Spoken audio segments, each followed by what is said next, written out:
Good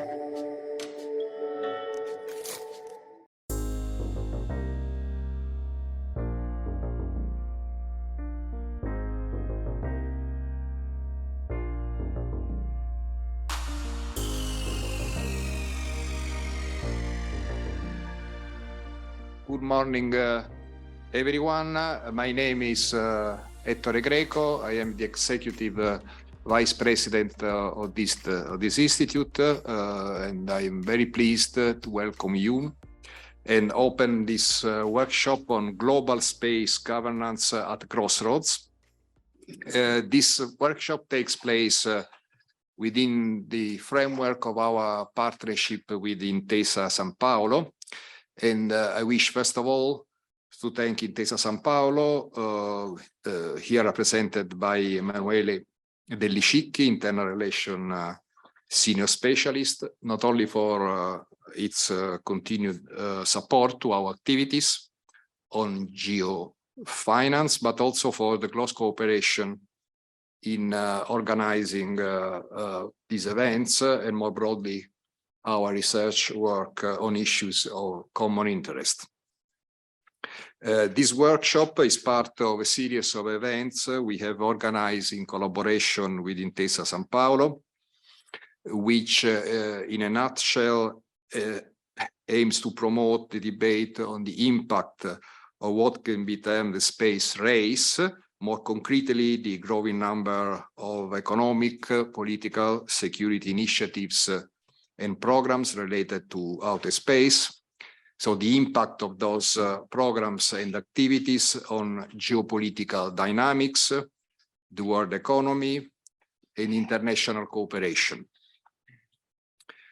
This is the third workshop of this series, and our effort has been to look into the various dimensions of the space race in the behalf that they are closely interconnected and need therefore to be studied by adopting a comprehensive approach and by drawing possibly and as much as possible on different expertises and specializations. We at this institute have been developing in the last few years in the context of our program on global governance, but even more of the security program, various lines of research on outer space, trying to assess the dynamics in outer space from different perspectives. We devoted the first and second workshop of the series to the geopolitical dimension and the economic one, respectively. Some of you may have attended those meetings, to which leading Italian and foreign experts, mostly of our European network, have contributed as panelists, paper givers, or discussants. This morning, we will focus on space regulation, indeed a complex subject, but one of crucial importance, which represents a major test of the actual willingness and ability of spacefaring nations and the wider international community to advance a common global agenda to regulate the proliferating activities in outer space and find common regulatory solutions to the problem they pose, so that we can fully take an advantage of the growing opportunities offered by the use of outer space, because in the end, this is our ultimate goal. This regulatory challenge, we know, is a daunting one, which the international community is facing since the late 50s of the last century, but a challenge which clearly has become increasingly pressing and urgent due to the increasing variety of activities in outer space and the associated opportunities, but also risks, including that of its militarization. There is obviously, in light of that, the need for new rules that can ensure responsible behavior in outer space, a new cooperation initiative to avert the existing risks. These risks are substantial and cannot be overestimated, but so are the huge benefits that cooperative attitudes and decisions can bring to everyone. Indeed, there seems to be in this field, but also this applies to other global commons, ample space for win-win solution. This is to some extent reassuring, although we know that very often short-sighted policies tend to prevail, even against the best interest of those who pursue them. In particular, the deepening rivalries and tensions between big powers that we are witnessing could become a major stumbling block to the badly needed agreements in outer space. The discussion today will therefore concentrate especially on the existing regulatory gaps that need to be filled with new formal agreement or more informal ones or common practices. This requires, of course, try to take stock of the existing framework or norms and initiatives of cooperation and identify the priorities that should be on top of the global space agenda. So we have today the great pleasure to have with us Giulia Pavesi, Fellow International Law at the Research Foundation Flanders and at the Leuven Center for Global Governance Studies, which I think most of us know for their seminal work, especially on the regulatory dimension. And Giulia will kick off our discussion by presenting the main points of a paper that examines all the issues I briefly mentioned. The paper is entitled The Regulation of Outer Space Activities. Many thanks, Giulia, for accepting our invitation. After Giulia's introductory presentation, the topics she will address, but also all others related to the theme of this workshop, of course, so feel free to also raise other points, will be discussed by a very qualified panel. I wish to thank also the panelists for being with us today. And before Giulia's intervention, we will have a keynote speech, a great privilege, by Ambassador Cospito, Mario Cospito, diplomatic advisor to the Italian Ministry of Enterprise and Made in Italy. Many thanks, Ambassador Cospito, for accepting our invitation. But now the floor goes to Emanuele Dellicicchi from Intesa Sanpaolo.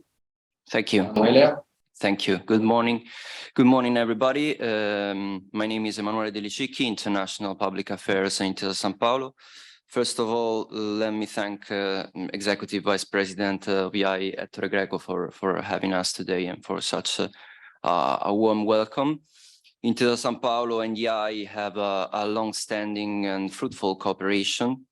And more recently, we started a strategic partnership in order to develop innovative research activities aimed at analyzing the relationship of mutual influence between the financial and political world.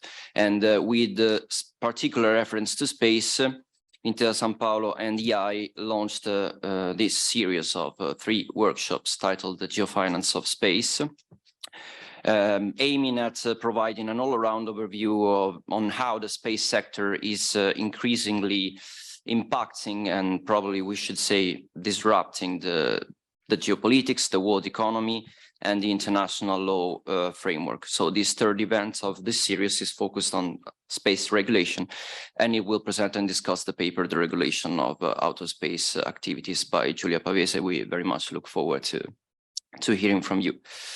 So these three workshops, as Ettore Greco said, basically covered all the main angles of interest in relation to space from our perspective, ranging from a geopolitical focus in the first one to the new space economy main trends in the second episode, whereas today's workshop, the last, unfortunately, all good things must come to an end, will touch upon a crucial aspect, which is the definition of rules for the management and regulation of space activities, which is, from our perspective, a fundamental issue, because, as probably Julia will highlight in her report, there are sizable gray areas of space regulation, and with so many global actors intensifying their presence and their activities in space,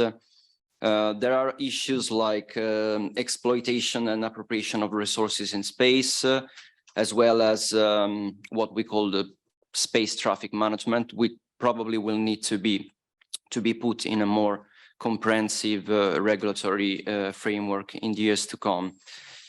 Personally, I am inclined to believe that, given the current geopolitical situation and the current tensions, the definition and the adoption of a set of rules, of shared rules, will be no easy task in the years to come.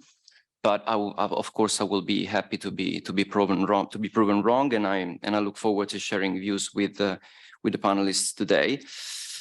Just a few words on why, in our perspective, the space economy is gathering so much attention nowadays. A few numbers: the global space economy's value reached more than $420 billion in 2020. Having expanded 70% since 2010, sorry. And more importantly, some observers see it reaching $1 trillion in annual revenues by 2040. In 2021, global government expenditure for space programs hit a record of more than $92 billion, with a year-over-year increase of 10.7%, despite, this is to be noted, despite the COVID-19 outbreak, so even more impressive. And as highlighted in our previous meeting of this series here at EI, space exploration is not just reserved for governments and space agencies anymore.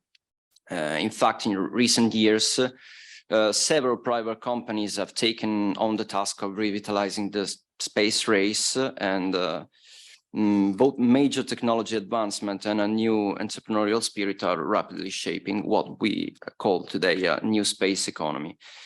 And moreover, compared to the past, space is evidently taking center stage in relation to scientific research, technology, foreign policy, and national and international security, with private actors, as we said, playing an increasingly remarkable role.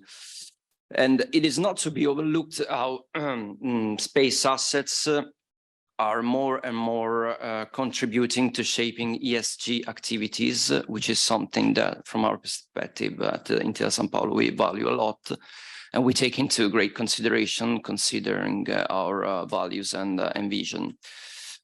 Just a few words on why we considered 2022 as a crucial year to observe how major space agencies set their agendas for the years to come. In the International Space Station Transition Plan released by NASA in January 2022, the agency described how the International Space Station is rapidly entering an era of intense commercial use, with a gradual transition towards commercially owned space stations that will follow after the International Space Station retirement in the next decade. Probably is expected to terminate its activity by 2030. So in 2020, NASA awarded the use of of an ISS docking port to the privately owned company Axiom Space, which will soon become a commercial space station. And in 2021, our signed agreements with three US companies, namely Blue Origin, Northrop Grumman, and Nanoracks, to develop commercial destinations in space in the next future. So probably in the years to come, we will see NASA and probably some other agencies and governments not just as the providers of the services, but probably as customers of space services provided by private actors in low Earth orbit commercial destinations. And turning our eyes on this side of the ocean, in 2022, something important occurred for the European Space Agency, since at the ESA Council at ministerial level held in Paris in November 2022, representatives of member states and associate states agreed to provide the agency with some 16.9 billion euro for the next 3 years, with Germany, France, and Italy ranking as the top 3 contributors. So it was confirmed the mission to strengthen Europe's autonomy and leadership and sustainability in space by increasing ESA's budget by 17% compared to the previous ministerial meeting held in 2019. So why how Intesa Sanpaolo is interacting with the space sector? Well, first of all, we as Intesa Sanpaolo have a long-standing tradition in supporting the corporate activities of major aerospace players, working with prominent actors. There's no need to drop any names here, but we're talking large corporates. But not just that, we are supporting also a number of SMEs, some of which are directly involved in the international projects led by players that we already mentioned, such as, for example, Axiom Space or Nanoracks.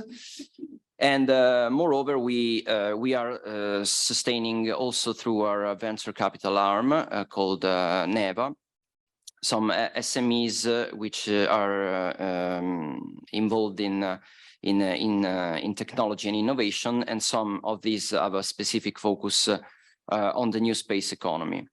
To be noted that in March 2022, Intesa Sanpaolo signed an agreement with the Aerospace District of Campania to support companies in the sector. And such agreement includes the investment in research and innovation, training courses and growth opportunities in foreign markets, and the bank's commitment to guarantee the liquidity through financial solutions dedicated to the development of new technology. Last but not least, an important initiative will occur next year, will be held in Italy next year, because Milan will be the host city for the International Astronautical Congress, the so-called IAC in 2024. And it will be held under the theme Responsible Space for Sustainability. It will be an inspiring occasion, I believe, and we very much look forward to taking part in this initiative. I thank you all again for your attention. Sorry if I took too long, and I'm very pleased to leave the floor to our moderator and to the other speakers. Thank you very much. So many thanks, Emanuele. And now I have the great pleasure to give the floor to Ambassador Mario Cospito, Diplomatic Advisor to the Italian Ministry of Enterprises and Made in Italy. Ambassador Cospito, over to you. Yes, thank you. Good morning, everyone, and thank you for inviting me to this interesting workshop. I am, as it was said, I'm the diplomatic advisor of this ministry, and the previous speaker mentioned the ministerial conference, the ESA ministerial conference in Paris. We were there with the minister and with all the Italian actors dealing with space policy, and it was, I think, a very good success and result for Italy and for the industrial cluster that is involved in space activities. The question of global space governance is becoming, I think, as it was said, a crucial issue, just as it was for the law of the sea governance during the 60s of the past century. To fully understand why new global space governance is more and more necessary, we have to look at some figures of what is usually known as space economy. Some figures have been already mentioned. I would like to mention now especially the role of central government in space activities that has been always strategic. In 2021, for instance, the median value of space budgets as a share of gross domestic product amounted to 0.05% for G20 economies, with the United States and the Russian Federation investing more than 0.2% of GDP. The biggest contributing industries to GDP are the manufacturing ones, as well as the one involved in information and communication technology. I don't want to repeat what has been said about the importance of space economy turnover, but now I want to focus more specifically to the theme of this workshop. Governance, space governance. As you know, the space race started in the middle of last century with a rush by the two superpowers, the US and the Soviet Union, and then with the participation of other countries. During the following 50 years, outer space exploration has been characterized by a multilateral approach based on international cooperation and the idea of outer space as a common environment beneficial to humankind. This brought to the United Nations General Assembly treaty for, first of all, the Committee on the Peaceful Uses of Outer Space to govern the exploration and use of space for the benefit of all humanity, and to pursue international cooperation in the peaceful uses of outer space. That work has led to the creation of 5 international space treaties that up to date still represent the only regulatory framework of the sector. In more recent times, this multilateral approach, unfortunately, I have to say, has been more and more replaced by a state approach, as the economic potential and the commercialization of outer space has been realized. Outer space activities now support many aspects of our everyday lives, and we see this also in our daily lives, from high-speed internet and telecommunication to navigation, remote services, global financial transaction, and environmental and climate mapping. In this period, the number of public and private commercial space actors has increased substantially. And nowadays, as it was said, many commercial entities have their own launch capabilities, above all in the US, which enable them to take space objects and infrastructure directly into outer space. To sum up, 4 are the main, in my opinion, the main items that need to be regulated at a multilateral level. They are debris management, militarization of outer space, exploitation of primary resources, and data policy. The UN Outer Space Treaty clearly writes, states shall be responsible for national space activities, whether carried out by governmental or non-governmental activities. States shall be liable for damage caused by their space objects, and states shall avoid harmful contamination of space and celestial bodies. We have to admit that space race got some price to pay. Today, over 1,000 spacecraft were put into orbit, in the last 6 months of 2022, more than were launched in the first 54 years of space exploration. There are also more than 9,000 tons of equipment around our Earth and more than 100 million pieces of space debris. In this context, there is an absence of a clear global space regulatory framework dealing with property and ownership rights, liability in the event of a collision, dispute resolution, licensing and registration of security interests. In this regulatory void, it has been already said, individual nations have created their own distinct space legislation and policies, and now they pursue space programs with record investments. Public and private entities are reluctant, as you can imagine, in terms of accepting responsibility and taking committed action to ensure a safe and effective operating environment for commercial space activities, undermining not only the ongoing viability of outer space activity, but also creating a serious risk of harm to life and property on Earth. As a matter of fact, I have to say that the European Space Agency is trying to intervene in this sector, but of course, Europe is only part of our Earth, and we have to rely also on our international partners to solve this problem.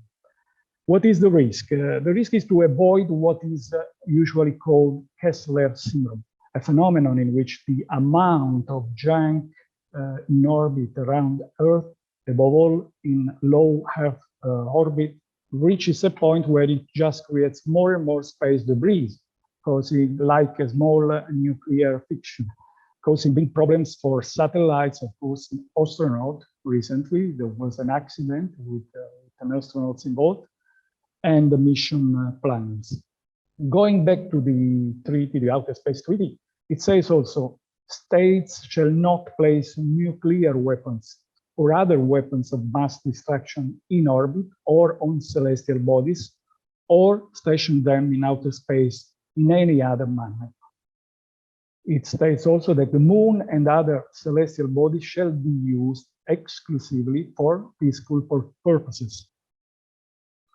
Unfortunately, these provisions have not been followed by more detailed agreements, while the race to militarize space by the superpowers has been growing more and more. As we know, the US set up the Space Command to deal with space and defense, while Russia set up its Space Force, and China started to develop a space brigade with the aim to detect and destroy possible military attack from space. Last but not least, space exploitation is more and more a serious problem. I already mentioned the overexploitation of low Earth orbit by satellites and commercial flights. But sooner or later, we will also face the exploitation of natural resources of the moon and of other celestial bodies. We are facing a race that will require clear and regulatory framework, taking into consideration also such broader public concern as regards security, safety, and the environment. I touched briefly some important topics on the colonization of space and try to underline the importance of a space governance. I'm not sure that at national, we are starting to think in Italy as well to a new governance in the sector, as we did already within the border of the European Space Agency. But at global level, I'm not sure. You said already this, that we are ready to sit around the table and deal with this important dossier.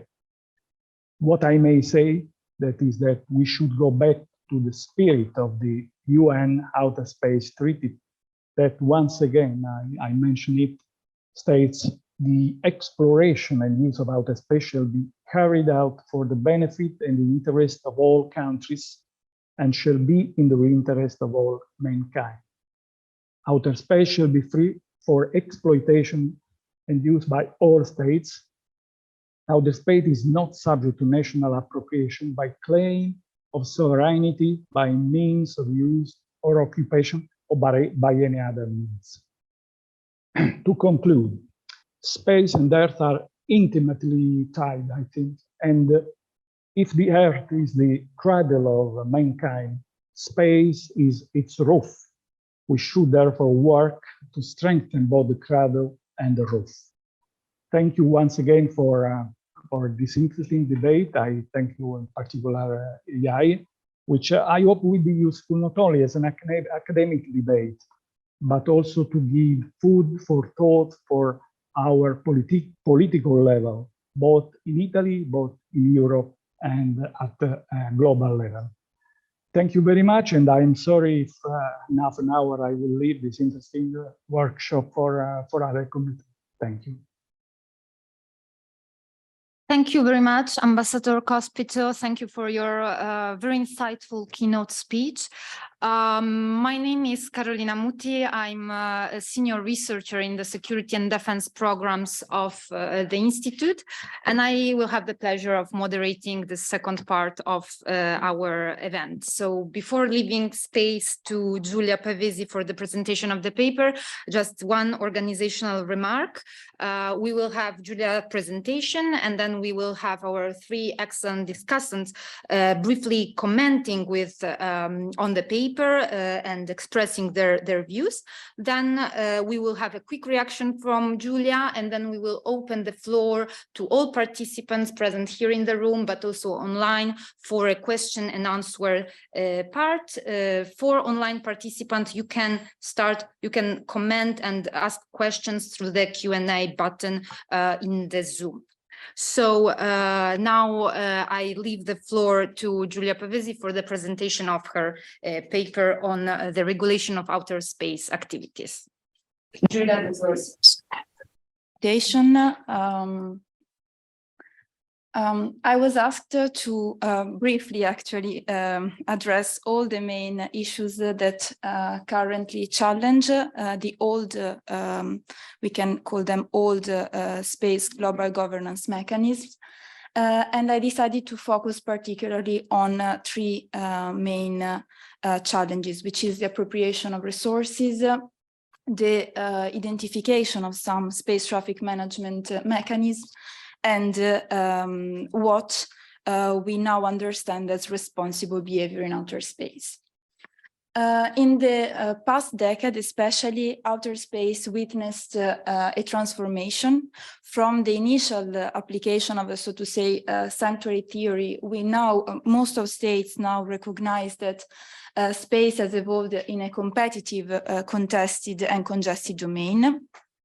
Competitive in the sense with the rising of new models of making space, and particularly what has been called new space, although the term actually is subject to criticism because this presumes that there was an old space by major space industries.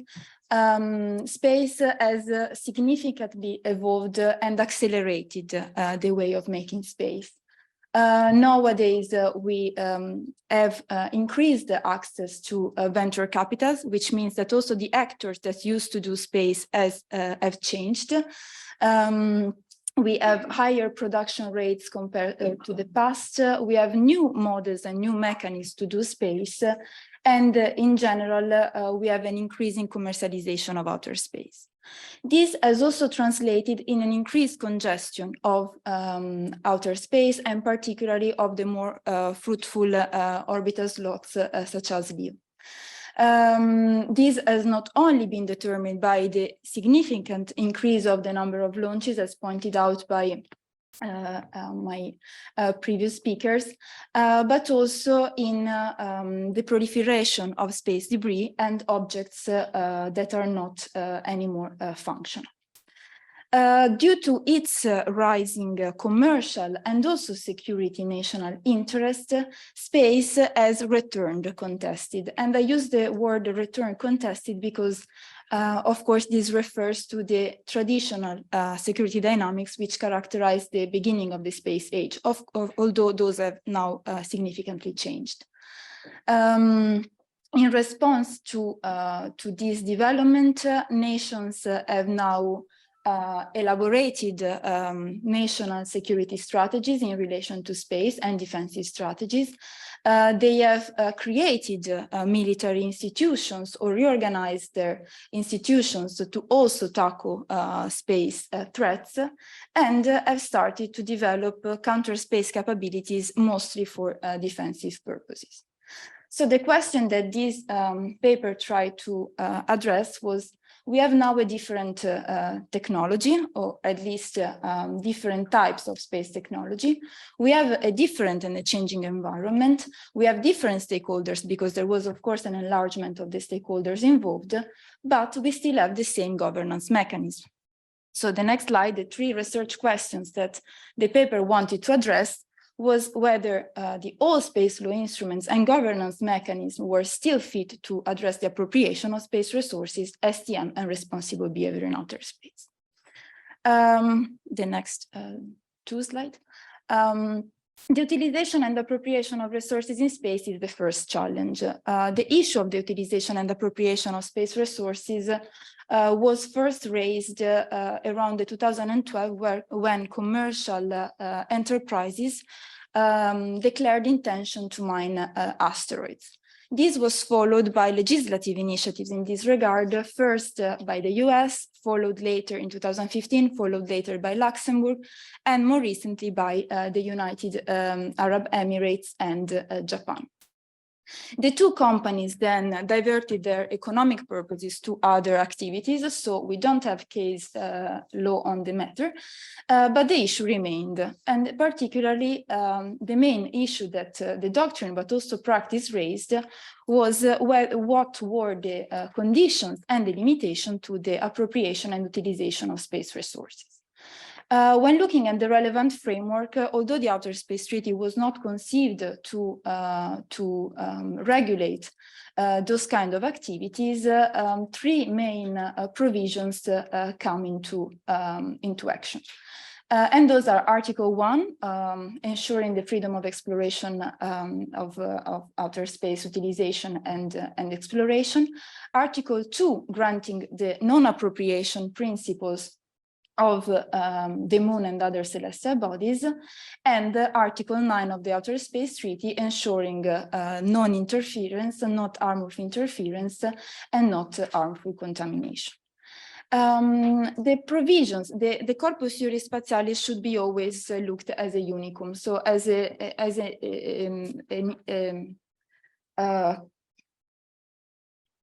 specification of the different obligations contained in the Outer Space Treaty. Therefore, doctrine and also some states tried to also bring into the game the Moon Agreement, and particularly Article 11 of Section 3 that goes to further specifies the limitations enshrined in Article 2. However, the very poor application and ratification of the Moon Agreement suggested that this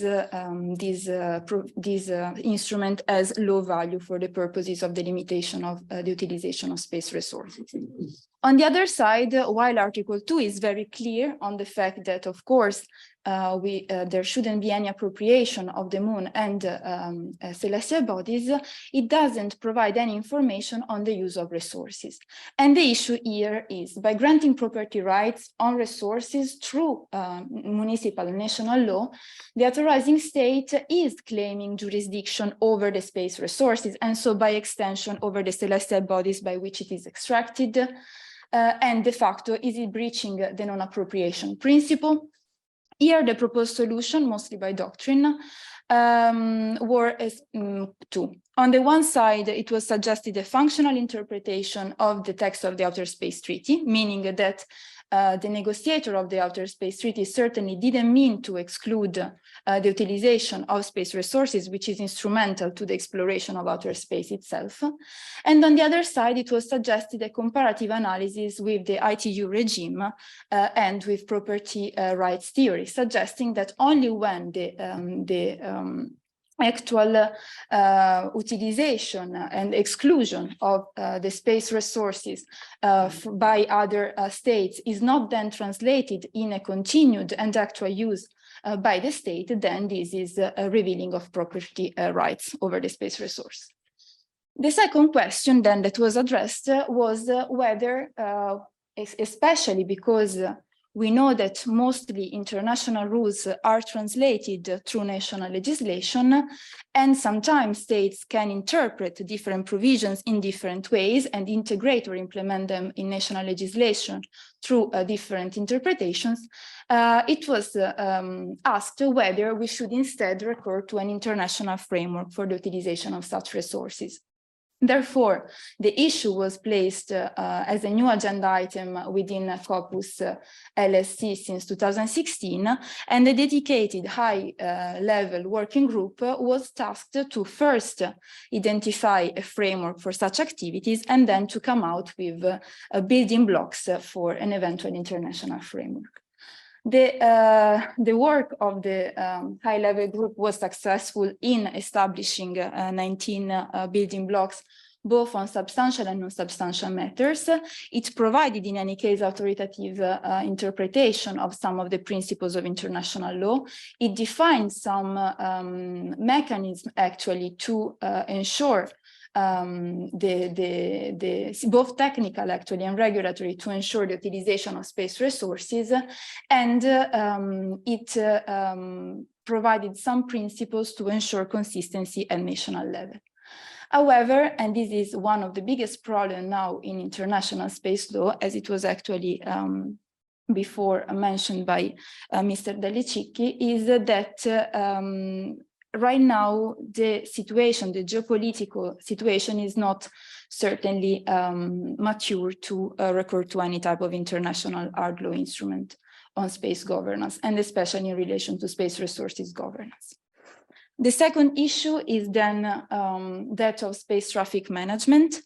Of course, due to increased congestion in outer space and increased population, space objects population, states started to identify, at least national or at the level of best practices, some rules for the management of space objects. We can go to the next two slides.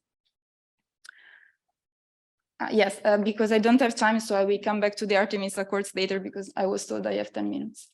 Yeah, we can go to the next one.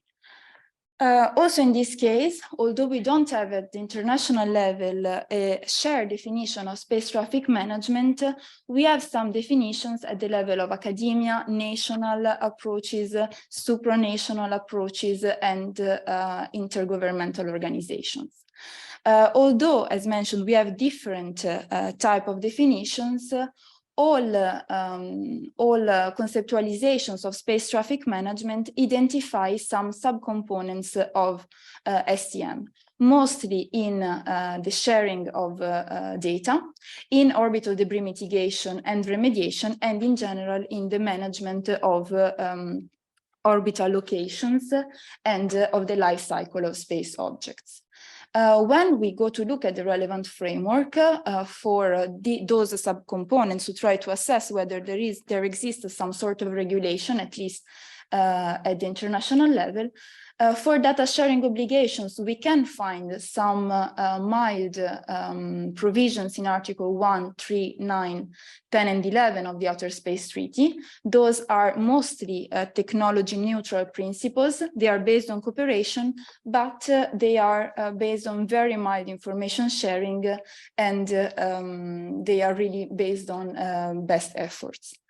When we then look, once again, we always have to look at the Corpus Juris Spatialis as a unicum to the Registration Convention, which goes to specify some of the provision of the Outer Space Treaty, and particularly at Article 2, 3, and 4 that detail some provisions in relation to the registration of space objects.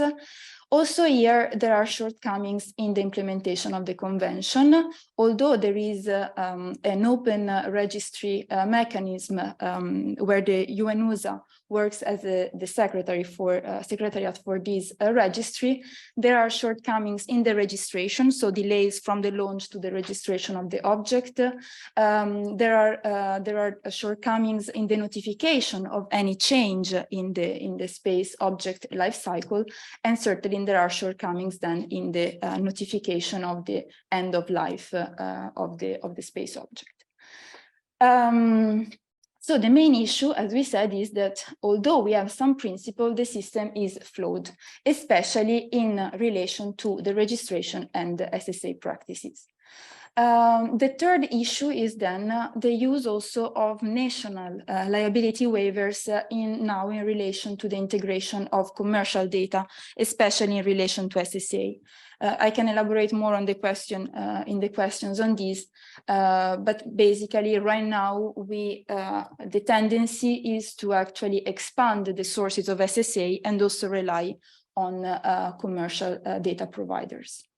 What are the proposed solutions? On the one side, most countries have started to develop their own STM conceptualization. And this could be, on the one side, of course, it can underline a divergent approach can cause a divergent approach in the long run. But on the other side, it also means that they are building consensus, at least at some limited geographical level. It has been proposed to frame STM more as a technical rather than a legal issue. In fact, especially in space safety and sustainability, these have proved to be a successful methodology.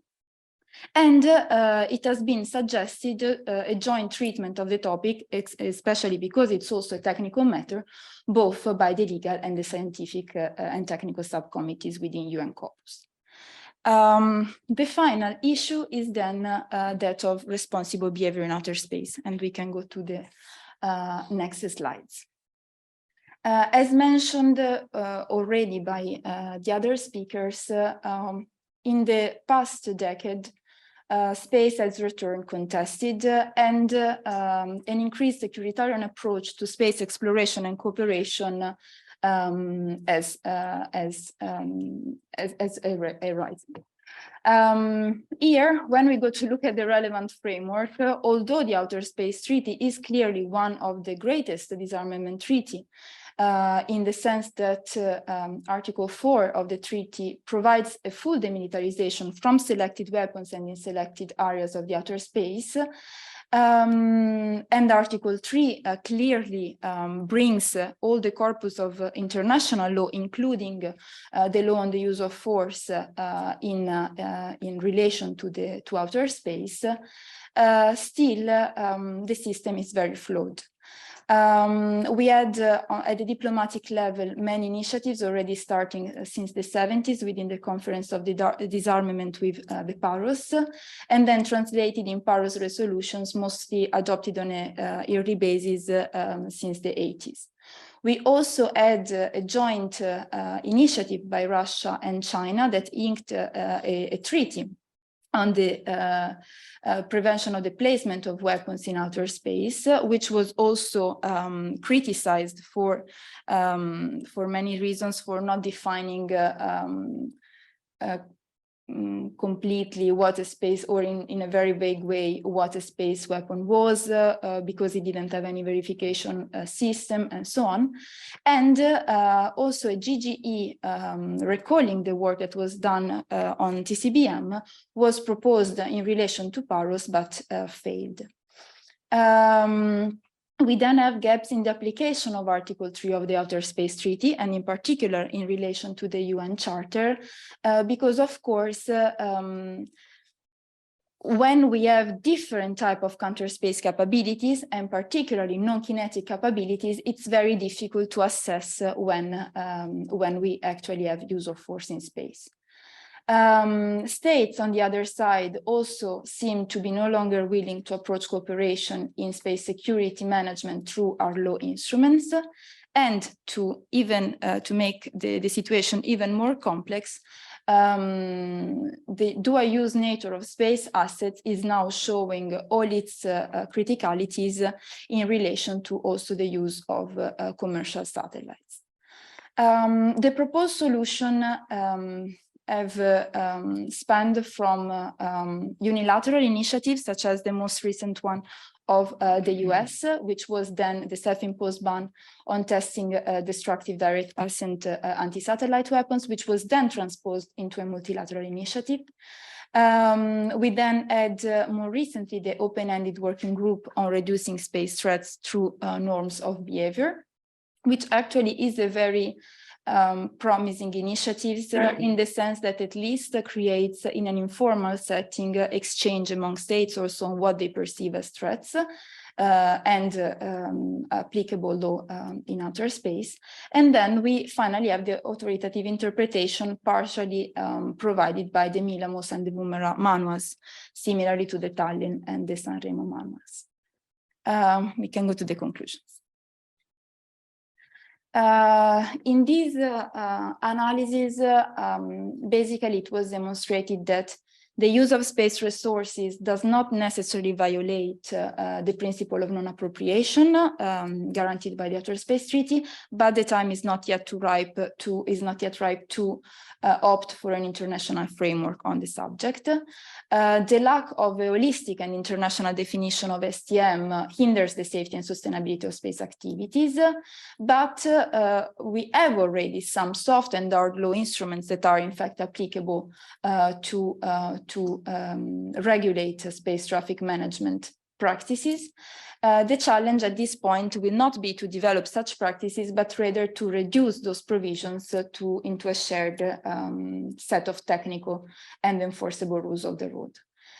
Finally, actors should keep in mind that space activities and evolving trends in the commercialization will have to face the instability of the space sector. Principles of responsible behavior are under discussion, but an international agreed approach is yet to be adopted. Thank you.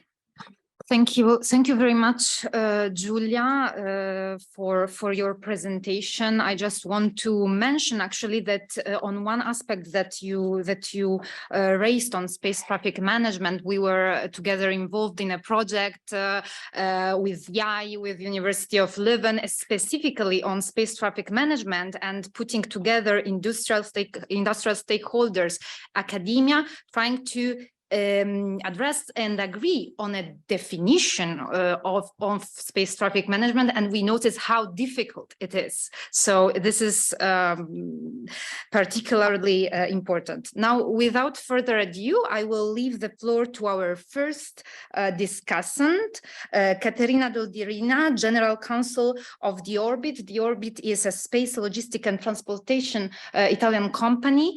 Dr. Doldirina, please, the floor is yours for your inputs and comments. Thank you very much for the opportunity and the invitation to discuss such an important and timely topic. I think all the items that were raised so far by Giulia and other speakers really are on the agenda and need to be discussed, and some progress needs to be made for moving forward and having more legal certainty on how we are going to conduct space activities in the near, mid and long-term future.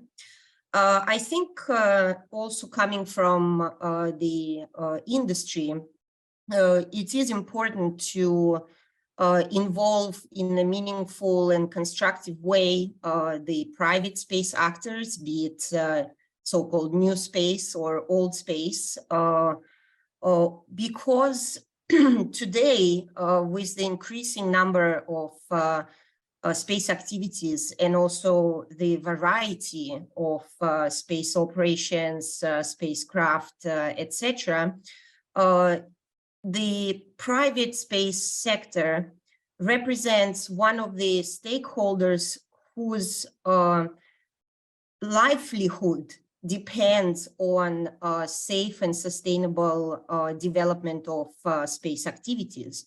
because as a private company needing to conduct space activities to be successful and to make profits, the commercial sector is probably one of the those who is most interested in defending the principles of sustainability, the principles of mutual respect and conduct of space activities for the benefit of all involved in them, since the companies are under the risk of losing their space assets in case of unsustainable or practices that do not respect safety and security, and hence to lose their business. And I believe that the discussions on also governance aspects related, for example, to space traffic management and management of SSA data and associated responsibility and liability needs to take into account interests and position of all the stakeholders, and in order to be able to come up with a comprehensive and an effective regime that will ensure that space is and remains a safe environment for all actors to conduct their activities. And in this regard, I echo what Ambassador Cospito has spoken about, and with regard to the necessity to move forward with aligned and comprehensive regulatory framework for the states to implement and correctly execute their obligations under the Outer Space Treaty to supervise and monitor the space activities conducted by the persons who are under the jurisdiction of such states. And I believe the time is ripe, and I welcome very much the latest developments also in Italy to start work on a comprehensive regulatory framework in this regard to provide certainty and to provide the requirements for licensing space activities and ensure that actors who are authorized to conduct space activities do that in a manner that reflects best practices and sustainability principles that we currently have more on the level of guidelines, especially if we think of COPOS and other international fora. I wanted to add a slightly different perspective on the utilization of space resources. While I acknowledge that the use of actual resources that are contained in celestial bodies is an important topic, but I think looking at the perspective of recycling the man-made objects that are in space is also an item that needs attention, and something that will in the long run contribute to more sustainable conduct of space activities.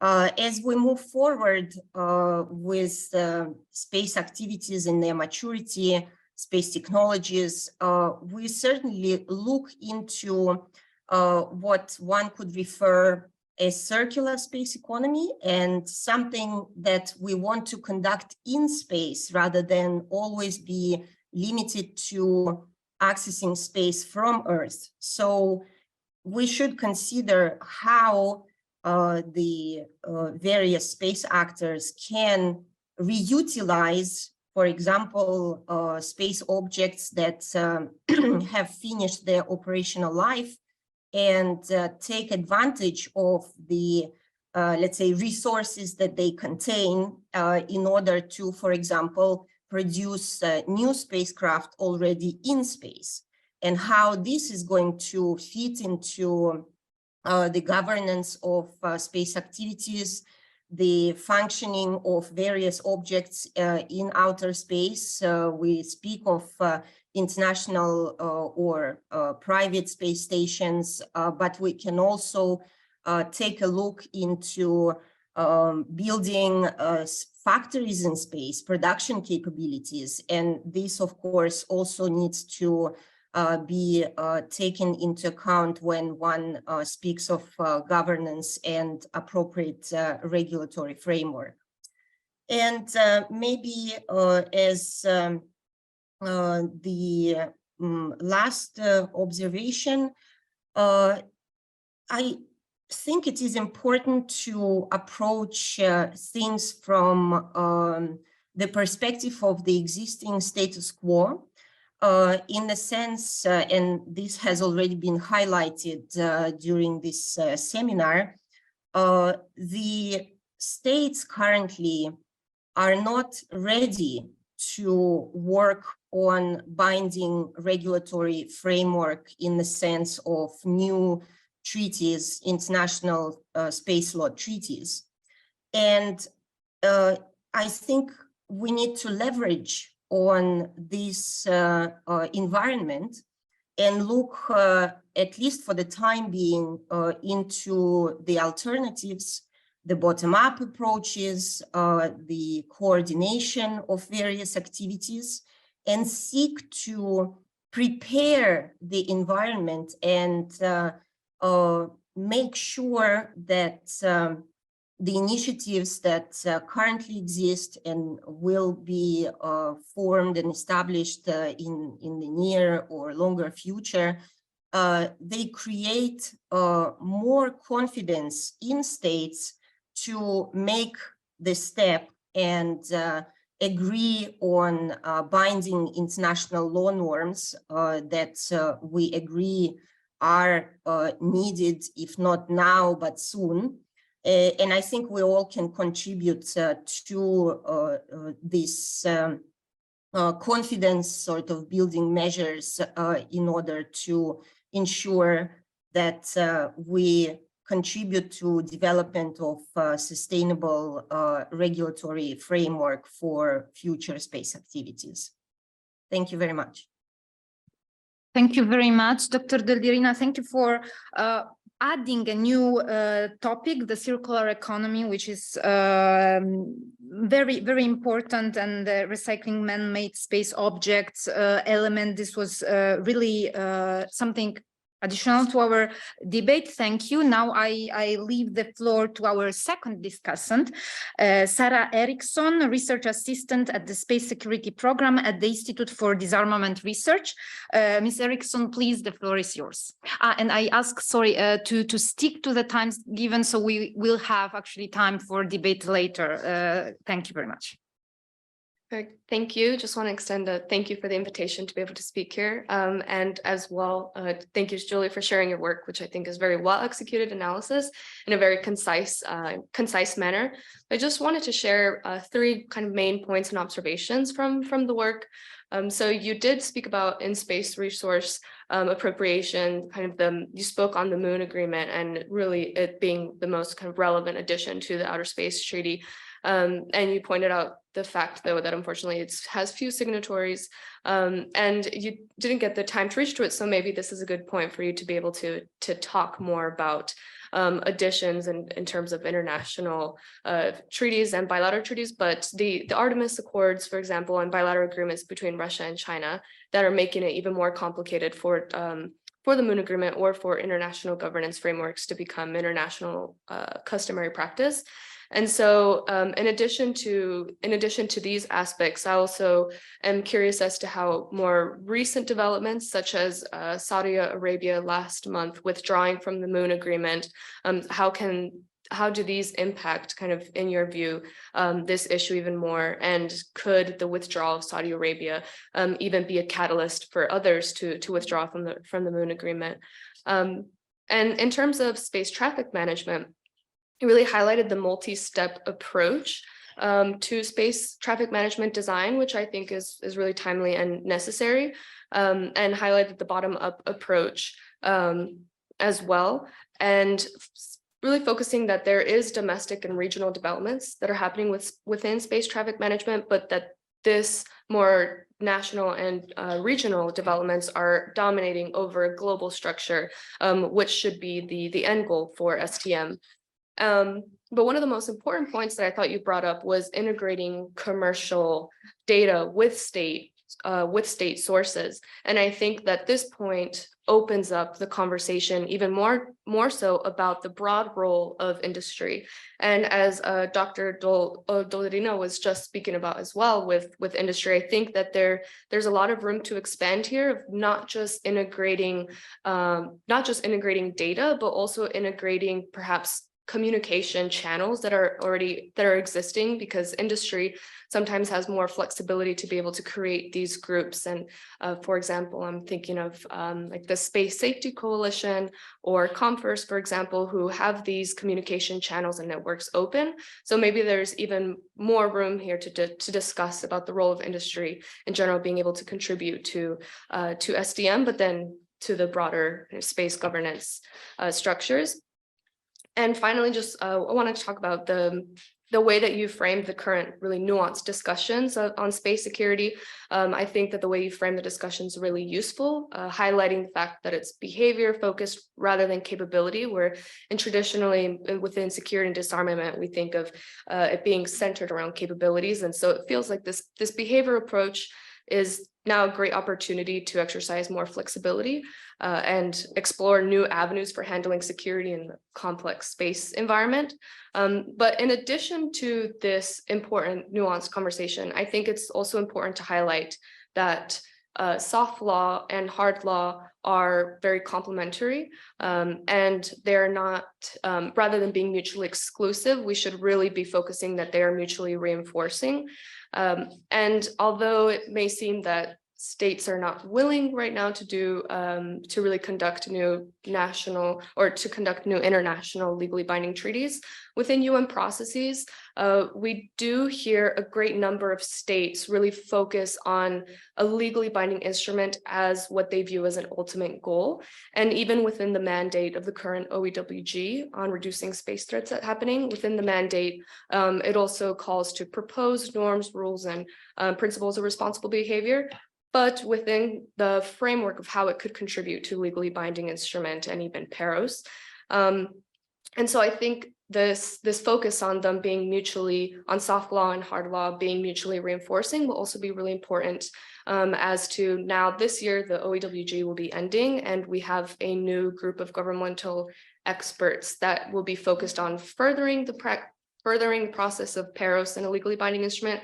So it'll be really important to see how the work of the OEWG feeds into this GGE, which is going to be focused more on hard law. And so facilitating that exchange of work will be important. So I think that's one of the reasons I wanted to highlight the point. But finally, kind of in your conclusionary ideas that you shared, I think it's really pertinent that you mentioned that this club of space countries has grown and is increasingly growing. And so the notation really that what the governance structure that we have for space law, in reality, it was created by a few more traditional hegemonies, right? Our traditional spacefaring nations, and they may not have necessarily created these space laws that we have with the idea or the perspectives of new countries entering into the space arena. And so although this is a really challenging time for setting up new space governance methods, I think that there is a lot of great opportunity here to invite more non-traditional spacefaring nations to the conversation so that they really can shape and impact whatever the future of space governance will look like, and that their active participation and leadership should be a key focus and encouragement within the work of this. And so I think that your conclusionary points on that were really important and pertinent, as well as the entire body of the work. So I hope that some of the feedback is constructive, and I'm looking forward to hearing back your remarks. Thank you very much, Ms. Eriksson, for this very detailed and rich comment on Giulia's paper, and for reminding how hard law and soft law should be mutually reinforcing. This is particularly relevant, in my opinion. Now, last but not least, I leave the floor to our third discussant, Gianfranco Nucera, Research Fellow at Sapienza University in Rome. Dr. Nucera, the floor is yours. Thank you very much. And first of all, thank you to the organizer for inviting me. It's really a pleasure to be here. And I think that the paper of Dr. Pavesi already has addressed almost all the most important points here in the discussion. So I will try to make my contribution, adding few points on this issue. Well, in my opinion, it could be useful to start the analysis from the treaty because of their invaluable role in the legal framework of space activities. And in this perspective, we should also try to address the issue of interpretation of treaty, because it's something that is important in a context where it is very, very difficult to negotiate new binding instruments, as you already said. But what we need to interpret in an evolutive way, we need practice. And what we have now about practice in order to make this evolutive interpretation a reality.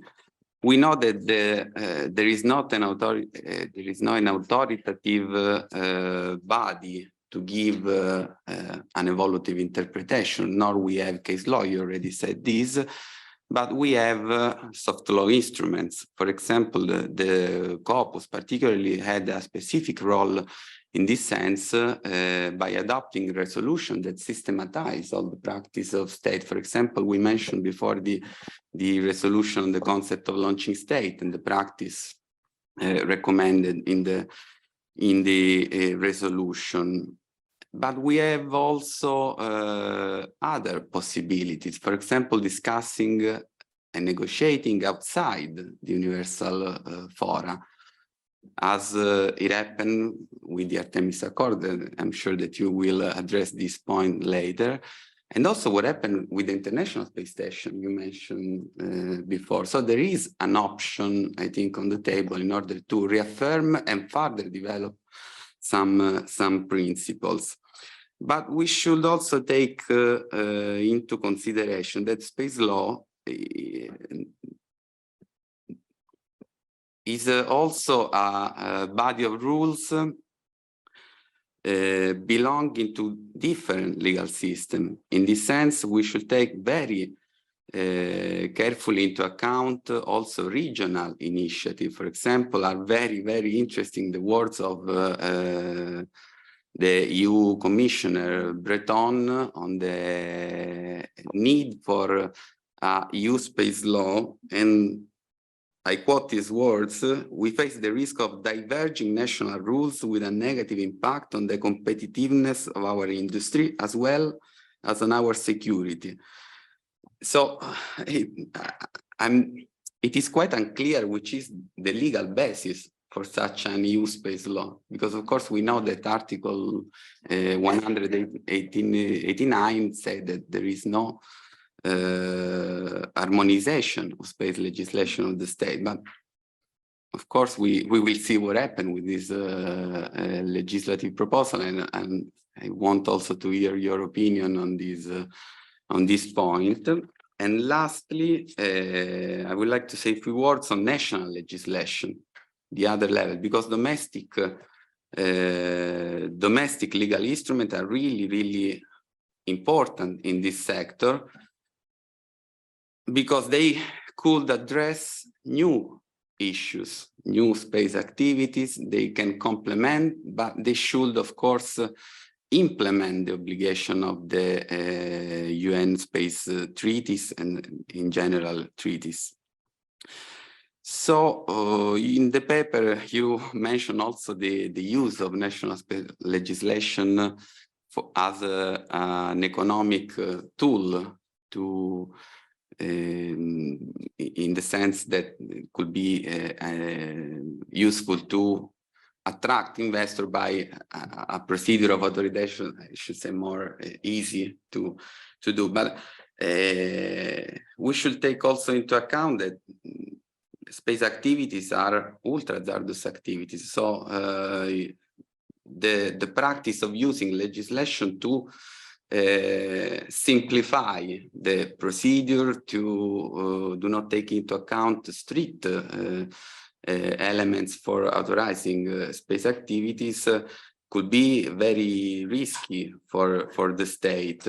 In this sense, I perfectly agree with resolution 6874 of the General Assembly, which recall that legislation shall be defined according to national specific needs, but taking into account, of course, that space activities are ultra hazardous activities. It is quite important the legislation are very strict on the requirements in order to authorize space activities. Thank you very much. Thank you very much, Dr. Nucera. It will be interesting to look at 2023 developments in European governance in terms also of the publication of a EU strategy for security and defense in space. So let's see if this will give also some guidelines and more elements to see in which direction the European governance of space will develop. Now I will give the floor back to Julia for. I think we can. Okay. We will have 10-15 minutes more, so we won't close immediately at 12:30. So if you have some important urgent issues that you want to raise right now as a answer to the discussants, I will give you like 3 minutes, and then we will open the floor for comments. I remind the online participants that they can contribute, ask questions, comments and inputs through the question and answers button on Zoom. Thank you. I actually agree with most of the comments. Unfortunately, the space was limited, so I couldn't tackle all these elements. With regards to Dr. Doldirina's comment, I actually agree with an increased involvement of the private sector, and also on how the private sector, we could leverage the private sector for new solutions. So this happened, for instance, in relation to SSA. There, in response to the lack of SSA at the national levels, at least initially at the European level, the SDA, the Space Data Association, was funded, which was basically private companies putting together their data and fill the gap that was there in the market and in the existing governance mechanism. So this then stimulated the integration of also commercial practices into national practices. I also think that, especially in relation to SSA, the private sector should be increasingly involved, because right now, especially the US, but also the EU declared intentions to do so, are relying on also on commercial data and services. The issue here, however, will be to do it from a regulatory perspective in a cautious way. Because right now, for instance, if we look at two regulatory approaches, one of the US and one of the EU, the US in its national law contains some liability waivers on all type of information. Meaning that then when we go to look for liability, for instance, for inaccuracy of data, this liability waiver clause, of course, goes to exclude also private commercial data. And it's not certain that the standards of these data are ensured at the national level. So we have to do it. There should be a balance of interest also at the national level when deciding to integrate commercial data. With regard then to the circular space economy in space, it's a very good remark, which I didn't think of. So I could certainly include it.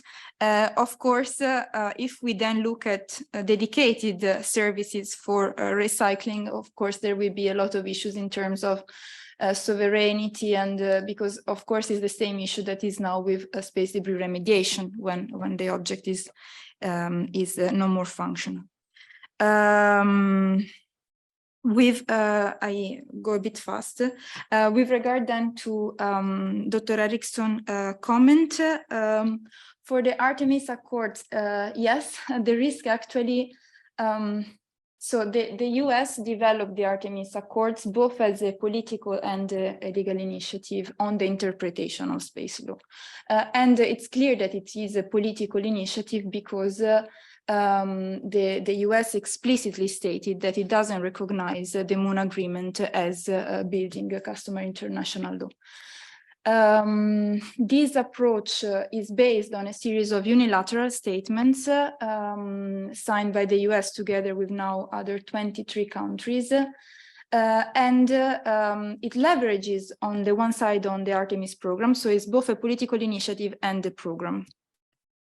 The issue is that here there's a clear political choice to develop international law outside of the framework of Corpus, although it says that it will respect the UN Corpus principle and mechanism and so on. And the response by Russia and China, which on the one side, Russia criticized the US-centric approach of the initiative, and China the conceptualization of safety zones, the parallel initiative with the Memorandum of Understanding and associated principle to it creates, once again, the risk of having a bilateralism in the interpretation and then in the implementation of international space law, which in the end could go to undermine the consensus-based UN-centered multilateralism. Also, these agreements neglect the intention of the Moon Agreement to introduce new concepts, such as the common heritage of mankind. And of course, the fact that the Emirates left the Moon Agreement can open the floor to the other countries, this for sure. Which means that in the end, it will go to weaken the instrument. If before we could use other instruments of space law to interpret and to clarify and expand the scope of some of the outer space provisions, with this kind of trend, we are sure that the Moon Agreement will not satisfy this, will not fulfill this task. And finally, of course, a parallel interpretation of the same principle of non-appropriation could lead to divergent interpretation of the Outer Space Treaty, which leads me to the comment of Dr. Nucera. I completely agree, I couldn't tackle it, but of course, we have some rules of interpretation of the treaties, and we can use soft law instruments to interpret our law instruments, which also brings me to, of course, you are very right that the two different instruments do not exclude each other. In relation to the question of the EU, yes, actually the EU, in the joint communication on STM, it was also pointed out an intention of the Union to explore the possibility to adopt a declaration of acceptance in relation to the Registration Convention, the Liability Convention, and the return of astronauts. So actually it was envisaged the possibility to explore the applicability of such type of declaration. However, of course, a declaration of acceptance of the rights and obligations means also that the EU will have to translate then this in a national law, and we have the limit of the non-harmonization principle limit. But the space competence of the EU is a parallel competence. And so I think with a comparative analysis of where, for instance, the EU has other parallel competence, we could actually identify what could be the limits of such legislation, which could focus on minimum requirements, for instance.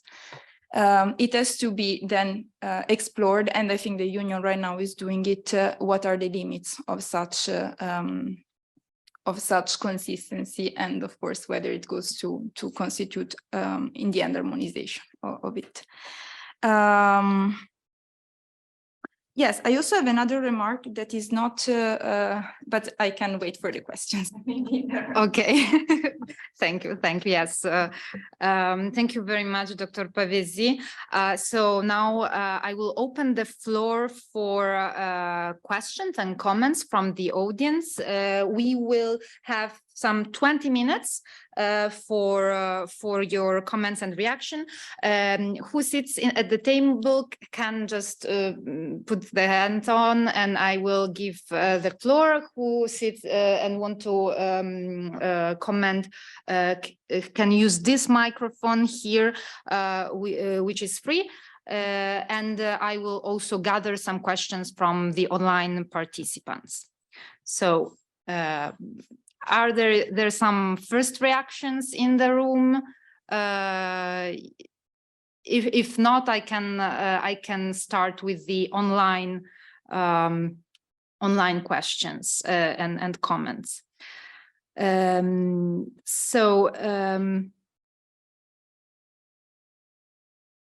Gabriella Quattropanetti asks if, considering the complexity of actors and activities of the present space environment, will be there the need to acknowledge, support, and accept new levels of diplomatic practices and developing a mix of both traditional track 1 diplomacy and track 2 back-channel diplomacy of non-governmental, informal, and unofficial contacts and activities between private citizens or groups in order to establish in the future a strong and truly effective international regulatory framework for space? Sorry, it was a very long question, but I will gather a few more comments or questions if there are some in the room.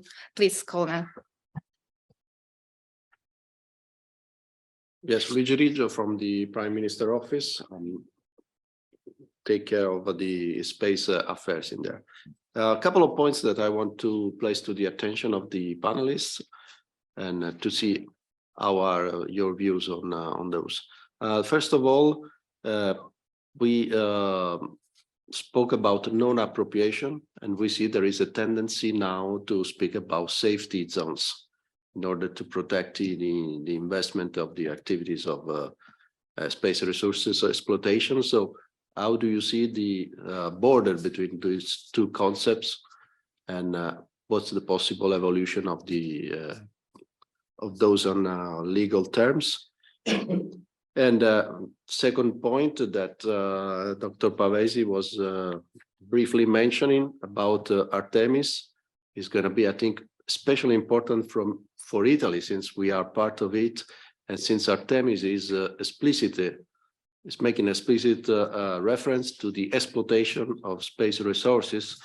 How do we relate it into the national legislation? How do we give companies guidance on a national level on how to participate in that? Thank you very much, Colonel Riggio. I will just add one comment and a question from online participants. Marco Maffei writes to us, I would like to stress that current state-of-the-art surveillance capabilities, for example, radar and optical instruments, have significant difficulties in monitoring faraway small-sized debris. This is an important issue to be taken into account since such small-sized debris are large enough to jeopardize strategic orbital infrastructure and therefore the space economy. Are you aware of these current technological issues and inherent risks? Of course, these are more general questions, so any speaker of our panel can, comment on this question as the debate now is open. So yeah, I will stop here for the first round. Dr. Pavesi, if you want to react to some comments. Yes, so to the first question, whether we should develop new levels of diplomatic practices, on the other, we should do it, but of course in an informal way, meaning that, for instance, different governments and different also international organizations are already conducting stakeholder consultations, which actually expand the amount of interest that should be considered in decision-making processes. But this, I think, it should be done at the level of different initiatives, meaning that the different, for instance, in the open-ended working group, the discussion, it was opened to contributions from civil society organizations as well, non-governmental organizations. Of course, this was also a big issue in the first session for procedural matters, but many NGOs actually were able to bring their perspectives in an informal setting. The same happened at the regional level with the European Union on other space flagship governance mechanisms with stakeholder consultations. And the same happened, for instance, at the US level in relation to the switch of STM from an initially military-based program to then a civilian-based program. So also on that occasion, there were stakeholder consultations before adopting then the institutional framework.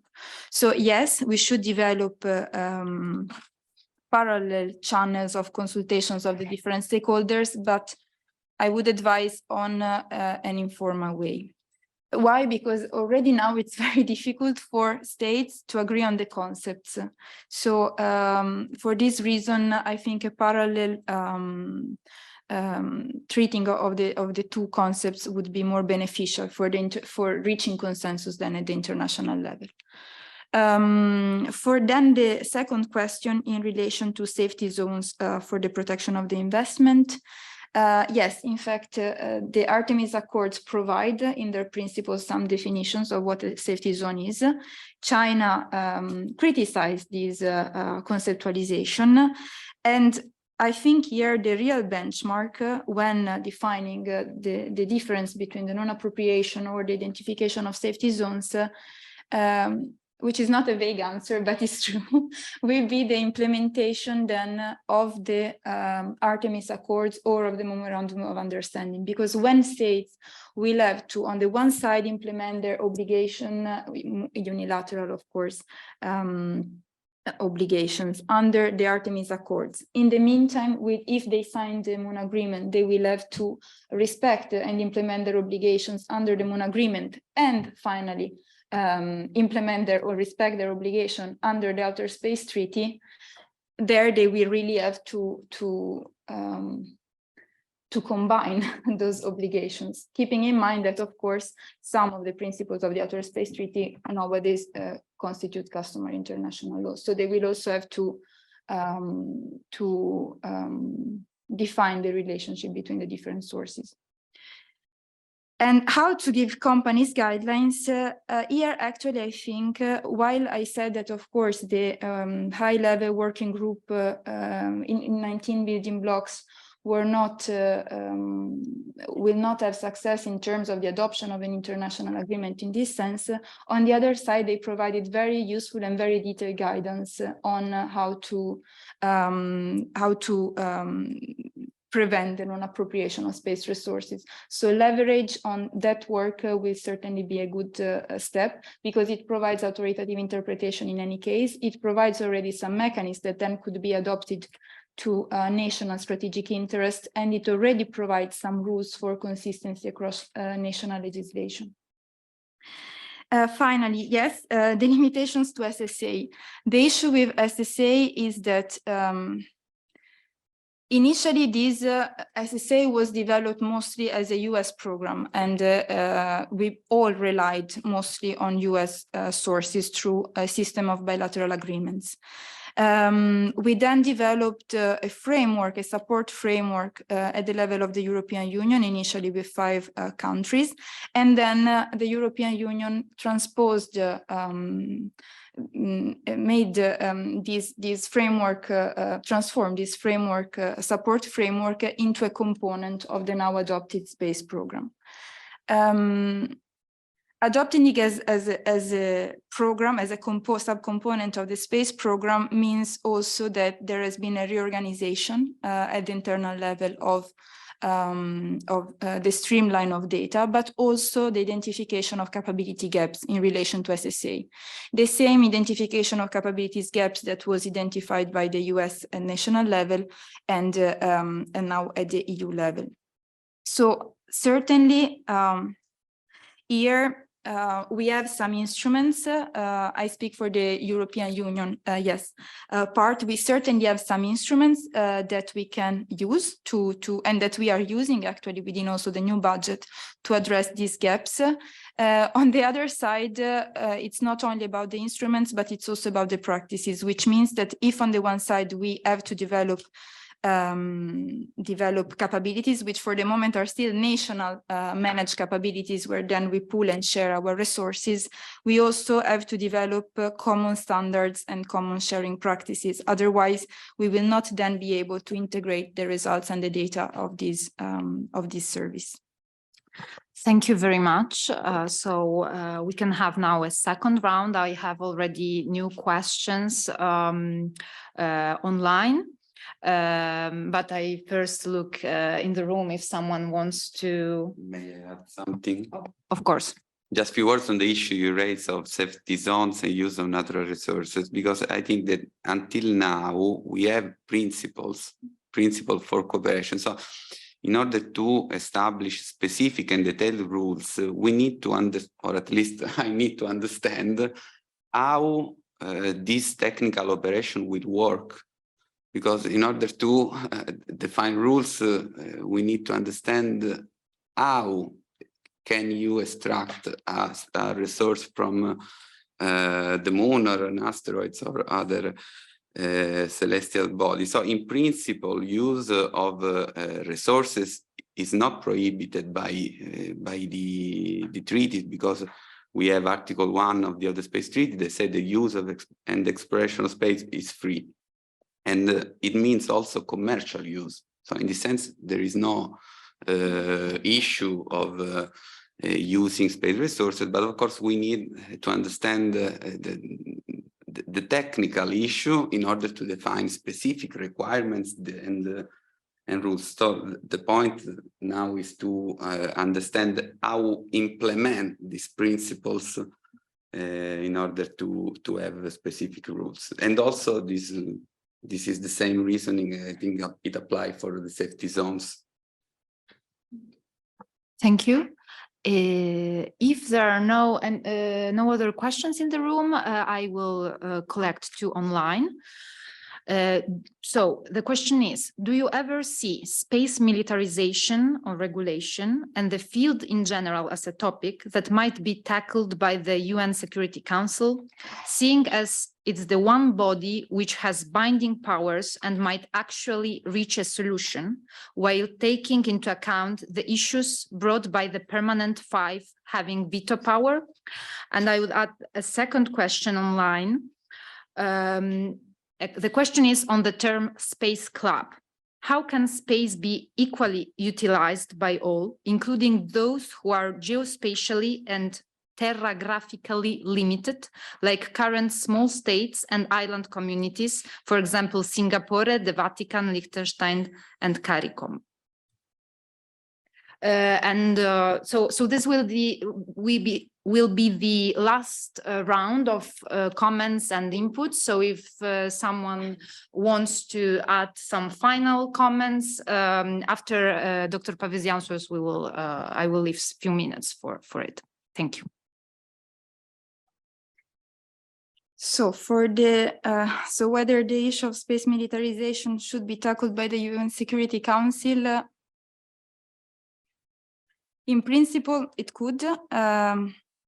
In practice, it means, I think we will need to have an event in space that triggers the eventual involvement of the UN Security Council, because right now it's also in the state's interest to maintain these gray zones, They are doing it especially in relation to non-kinetic operations. Non-kinetic operations, and especially in space, still constitute gray zone areas that are exploited by states. And in fact, they are most space powers that are involved in defensive strategies are developing counter space capabilities that exploit non-kinetic operations. In the unilateral declaration of the US, which was then followed by other spacefaring countries, this refers to kinetic direct ascent satellites weapons and not to non-kinetic weapons. So I think, yes, in principle it should be. In practice, I don't think this is happening. We also see in the national defense strategies of the UK, but also France and the US, the recurrent actually reference to other means of defensive capabilities in space beyond kinetic ones. For the benefits sharing clause, sharing of course, those countries benefit from space products, but benefiting of space products doesn't translate in benefiting of space infrastructures. So, of course, when we go to interpret Article 1, we should interpret it according to the most relevant doctrine that doesn't consider the benefit sharing clause as sharing the outcome of space activities. It's also, however, a fact that when those countries benefit from use space applications, they most of the time do it on the basis of bilateral agreements, which means that they also accept the conditions imposed by the country providing services. So in that sense, probably right now we have seen for those countries a sort of yes, they can be active because it's based on consensus within UN Corpus. So of course, one vote, one country. But on the other side, the benefits sharing clause should be interpreted according to the most established doctrinal approach. If I can, I was just to add one question in the loop for you from Marco Ferrazzani from the European Space Agency, who is asking, in your view, is the EU jurisdiction recognized by international space law over Galileo and Copernicus satellites, while today none is registered by the EU? Yeah, this is a tricky and difficult question, I know. Yes, that's a very good question, actually. The issue is that if the Union goes to, for instance, declare acceptance of the rights and obligation after the 3 treaties in relation to all its space programs and all the segments of its space programs, it will necessarily have to deal with each segment, including Copernicus, where, of course, there is a special relationship with ESA, including Galileo. So I cannot answer these questions yet, and I take it in a very diplomatic way, but certainly it's something that will need to be addressed when assessing the effects of a declaration of acceptance of rights and obligations. Thank you. Thank you very much. I have 2 minutes more for the very last inputs, comments, and then we can all go for a deserved lunch. So, oh, sure, Sarah.